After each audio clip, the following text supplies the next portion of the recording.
Ross. Here we are doing our favourite thing, trying great whiskey in a great place with great people. We are in Derbyshire.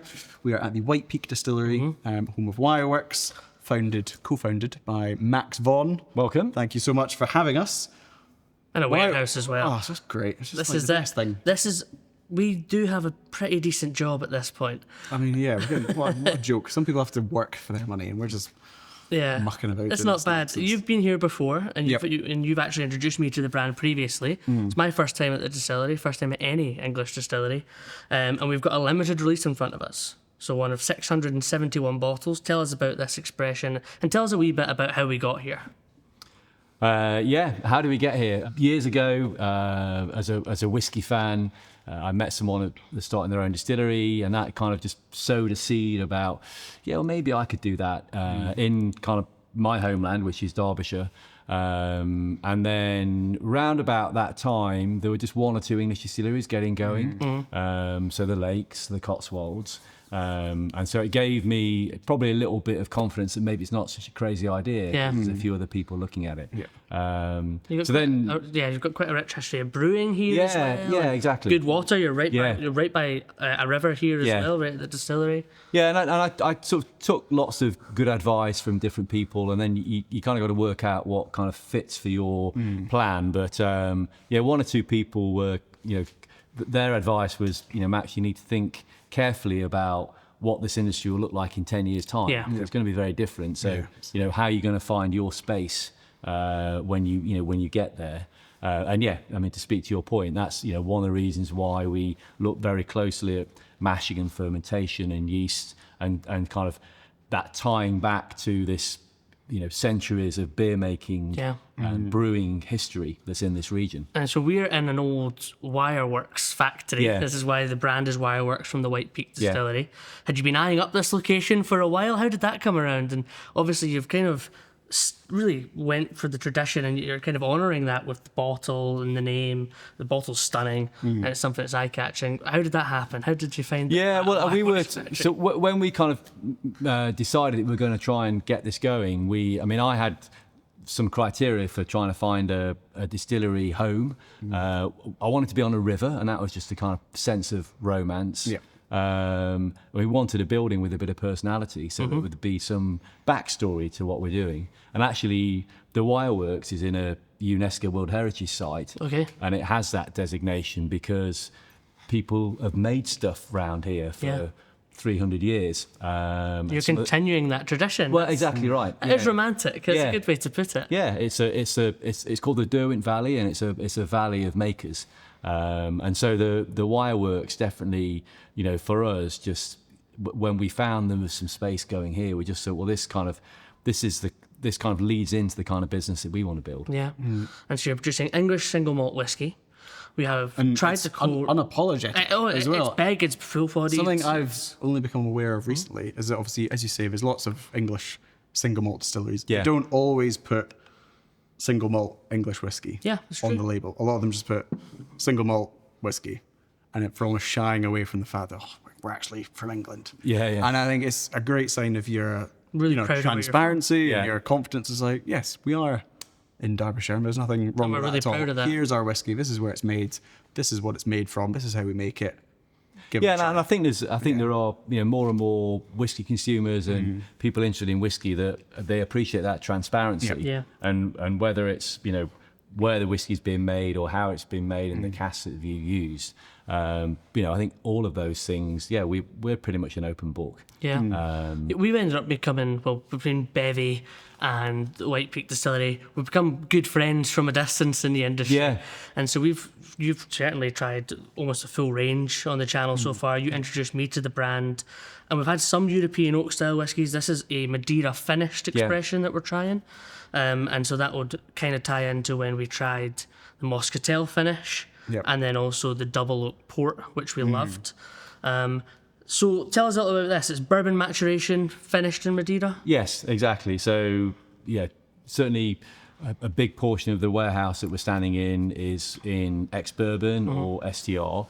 And this year we decided that we would sort of extend the port maturation that we've been doing for a while into a range of largely kind of fortified wines. So we've got a bit of a wine series this year. Interesting.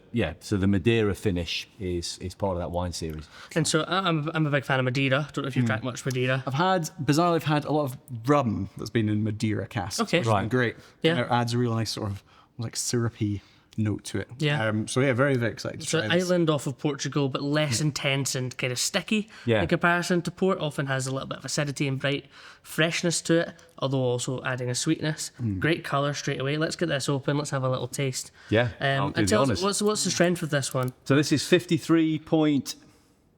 I'm going to say 53.6. Yeah. So a generous strength as well. Well, that's quite typical of sort of Wire Works expressions. Yeah. We're sort of in that ballpark where it's drinkable without blowing your head off, but it's, if you want to add a few drops of water, it just changes the complexion of Yeah, it. I think as a small distillery, that's a point of difference that we can offer, and if people want to dial it all the way back down to in the mid to low 40s, that's fine. Yeah. They can make that decision. Yeah, you're always quite critical of that, aren't you, Ross? I think you're stealing whiskey from me. Yeah, I think it's maybe 40%, it's 60% water. It might, It's one of these things, and I'm okay. I'm open to the criticism of being a tight Ayrshirman. So it's one of those things. It's not a criticism, it's just a fact. It is. If you give me a bottle of whiskey at natural cask strength, 61, 62%, even after maturation, you're allowing me the creative freedom with this water dropper to do what I want with it. I would spend a night getting to know this whiskey. Yeah. I'd even overwater it just to make sure I'm not missing anything out. Yeah. If you give me a whiskey at 40%, you have stolen from me, as far as I'm concerned, in terms of value anyway. But this is a good This is strength. going to be really awkward if Max brings it up 40%. Wire Works Well, I'm just going to have to be... I'm nothing if I'm not honest. That's still really good. No, I'm with you on that. I think it's something we don't often get enough time to sort of spend a long period of time with a dram, but when you do, it's nice to be able to add some water and see how that changes things, but actually have enough capacity in the ABV to do that. Yeah, the nose. What do you think, Laurie? It's kind of inviting, I would say. It's a lot of sort of soft fruits. Yeah, definitely stone fruits there. Yeah. There's definitely a kind of almost a peach for me. Yeah, I'd There's say some citrus too. Wire Works is, traditionally a light peated spirit.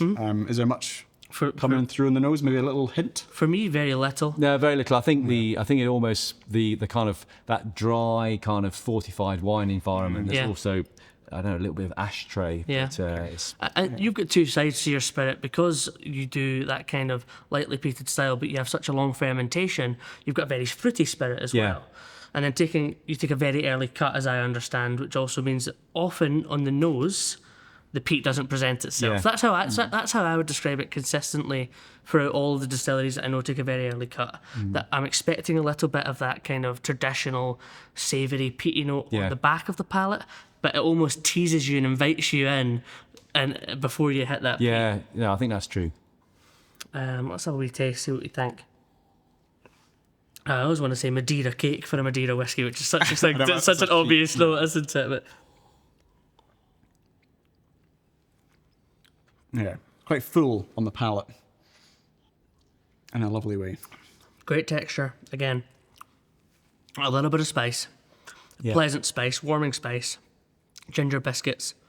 It's kind of a baking spice for me because it's still sweet. Yeah, I think it's jammy in that sort of kind of stewed, fruity way. What do you think, Laurie? You're laughing your head off. I'm just on ginger biscuits. You think so? I don't know, I'm just surprised you never said that before in a video. Ginger biscuits? Yeah, he likes there's no ginger sweets I can think of for retro confectionery. For you, pretty balanced. But yeah, that is my classic note. Yeah, it's really, it's just good. I think. It's rounded. That peatiness does come through slightly. On the back. On the back end. Yeah, I agree with that. But I think it does it in a way that if, like my partner, for example, can't stand anything even remotely smoky, I think she would still enjoy this. Yeah. So it's kind of there if you know it's there, but if you don't like it, there's enough else going on that you can just focus on that. Yeah, and it's interesting because we do get people, certainly down here at the distillery, that try our whiskey that if you don't mention it's lightly peated, some people don't pick that up at all, and for other people, it's it's They're very hypersensitive to it. So it definitely depends on the individual. This one is sort of understandable given the fact that you were only established in 2018. Doesn't have an age statement on it, but it's, you know, a sign of what young whiskey can be with good spirit, good casks, good quality of cask. good It's so fermentation. important. It's, you know, it's not, age is just one factor of a dozen. Yeah, no, we completely agree. I mean, certainly, you know, we try and spend a lot of our time talking about how we make whiskey and how we're trying to get flavour into the spirit. You know, often before it goes into cask, because if you're putting some new make, you know, into the cask, which is, you know, already kind of on the cusp of being drinkable, then you're kind of halfway there. The addition of water, it's a little bit sweeter. The palate still has that kind of baking spice, cinnamon, nutmeg, ginger. It's really interesting. And it's not like woody or savoury. It's a really nice balance and a great texture as well, which is important. And it talks about the quality of the casks as well. How long are you finishing for these casks? Yeah, I mean, we're generally in we can be anywhere between 6 months and 2 years. Wow. So the double oak port that you mentioned before, that spent more time in port than it did in ex-bourbon. Interesting. And that's why we called it double oak rather than the finish. Is there a turning point? I remember asking, I was at a tasting, like, when does a finish become a double maturation or a double wood? I think it's subjective. It is, and there is no definition at the moment. But we've seen some great whiskies. I tried a 17-year-old malt whiskey that was 6.5 years in port. Yeah, and it was brilliant, but it was a bit cheeky to call it a portwood finish because the port is so influential. Yeah, and a 2-year finish would be a long finish. Yeah. These are barriques. Big casks, 225 litres. So. Yeah, they're 225 litres, yeah. And so this is a case where we've got 2 casks here for this limited release. Yeah. What a treat. What a treat. Absolutely delighted. Thanks for sharing it. We really appreciate it. This is what it's all about. It's a great sort of all-round dram as well. I think it's, like we've said before, whiskey's all about, you know, who you're with and the situation and all these other factors. And it's... Thanks. I mean, it's kind of ruined a little bit. It's getting a bit romantic. Well, sorry, we're talking about you. If you could just take a few steps back and let me and Max enjoy this moment, that'd be great. An absolute pleasure. Yeah, but it's a sort of dram you can revisit, you can go back to again and again. Yeah. There's so many layers to it, different elements to it, and it's funny. I'm finding a kind of problem where so far, you introduced me to the... You just keep buying Wire Works you introduced me to Wire Works and bourbon casks and SDR casks, where I was getting that real distillery characteristic, which on paper is what I enjoy. But we've now done a few videos, the double oak port, and then the Moscatel, and now this. And I'm thinking maybe I like Fireworks and European oak because it's so indulgent. Yeah. Or maybe English whiskey is better than Scotch whiskey. Well, let's not get carried away, Laurie. It's one of those things. This is a great whiskey, and that's what's important. Yes. And a pleasure to try it, gentlemen. Cheers. Masterpiece. Cheers, Laurie. We're going to need to find a Wireworks that we don't like. I know, if you got something really terrible. If you've enjoyed this video, don't forget to like and subscribe for more Bevvy content. We want to hear what you think, your best whiskey experiences, the whiskies you want us to try. It's a really exciting journey we're on, so make sure to join us. Download the Bevvy app on Google Play and App Store to keep track of your whiskey journey, connect with your whiskey friends, keep track of your favourites, anything you could ever want to do with whiskey, all in one place. It's the definitive whiskey companion.